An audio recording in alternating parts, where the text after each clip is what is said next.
I'm Kristina Colon, and I am one of the co-directors of the Let Us Breathe Collective, an alliance of artists and activists organizing against police brutality and state violence through a creative lens.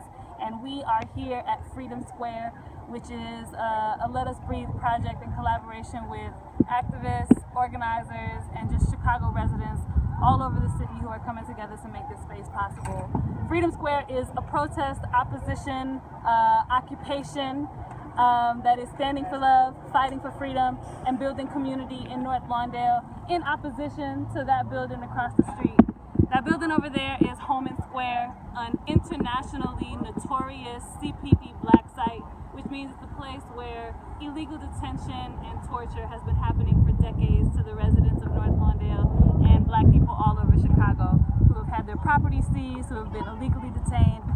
The Guardian last year released a report that said upwards of 7,000 people have been disappeared in Homan Square. So Freedom Square is standing in opposition to Homan Square and in opposition to a world with police. So here at Freedom Square, we are imagining a world without police. We believe that when you invest in resources that actually keep people safe, that you don't need police.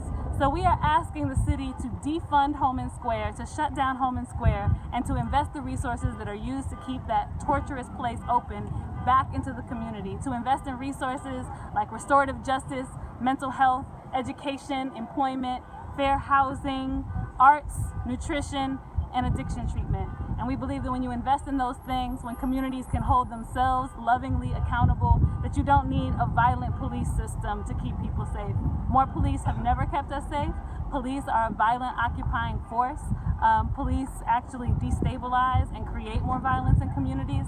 So we are here with this peaceful protest occupation. It is day 12 of our occupation. We've been out here day and night, 24 hours a day, sleeping out here for 12 days now. And we always provide free food, free books, free clothes, and free political education. So right now behind me, the young folks in North Lawndale are having a conversation about consent and what it means to give your consent from anything to being detained or searched to getting a hug or showing physical affection. So we're having transformative, loving conversations here at Freedom Square, and we are in opposition to the police, and we intend to occupy this space until we get what we want. And among those things is Alderman Ed Burke rescinding the Blue Lives Matter ordinance.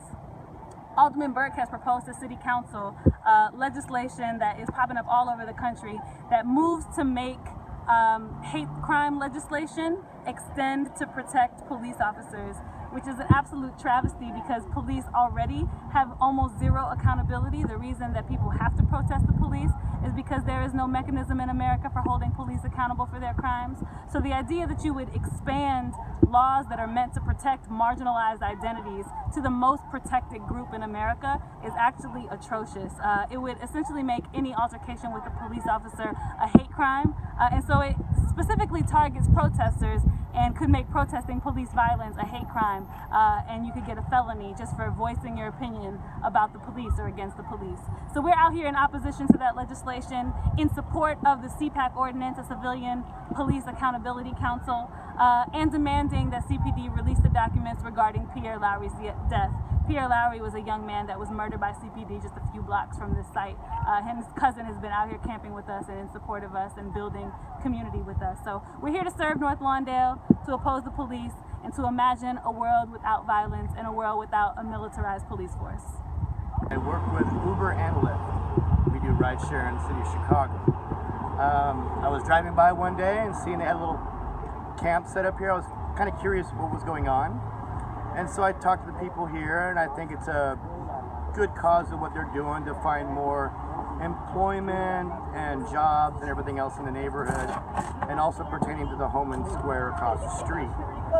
When they have 9 or 10 squad cars around one guy, trust me, 4 or 5 officers can tackle the person really quickly.